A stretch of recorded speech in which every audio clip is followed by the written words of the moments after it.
what's good, bro?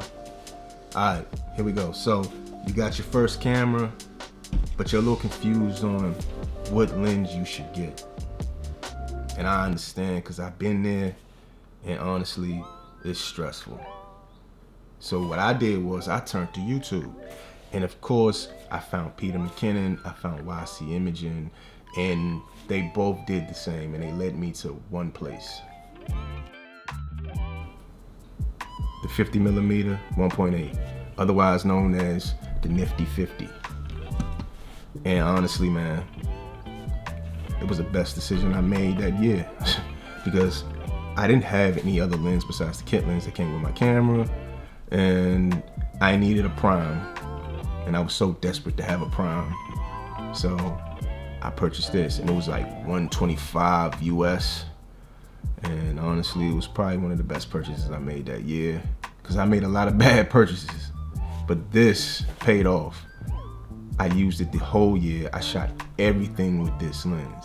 Music videos, weddings, photography, you name it, damn near that year, I shot it because I took every damn thing that came in, by the way. But yeah, I used this lens every day. Every single day until I was able to buy other lenses, which we all know they're pretty expensive, right? But it's durable. This lens here, I've dropped it 100 times, as you can hear. It's plastic. So, you understand what I'm saying. I love it because it has a low aperture. It's 1.8, so the lower the aperture, more light is fed into the lens, right?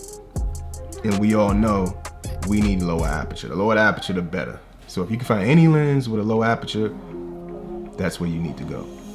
With this one, it has a pretty low aperture, so I advise you should check it out, right? But beyond that, they have a new model of this as well. With this one, you're gonna need a mount to adapt it to your R series. But with the new one, you don't need a mount. You can literally adapt it to your Canon USR or your R5, and you're good to go. I haven't tested the new one, so I haven't seen it, so personally I don't really know what it's like, but from what I understand, it's damn near the same lens, just with a few other tweaks. But beyond that, this gives you great bokeh. Like I said, the lower the aperture, the better. You're gonna want that so you can get that creamy bokeh look. Sharp lens, great glass. I definitely recommend, if you do not have this in your bag, go purchase it. I feel like anybody should have it. I don't care how many lenses you should have. Everybody should at least own this or have owned this at one point or another. Great lens. So that's my recommendation. I advise you to go get it.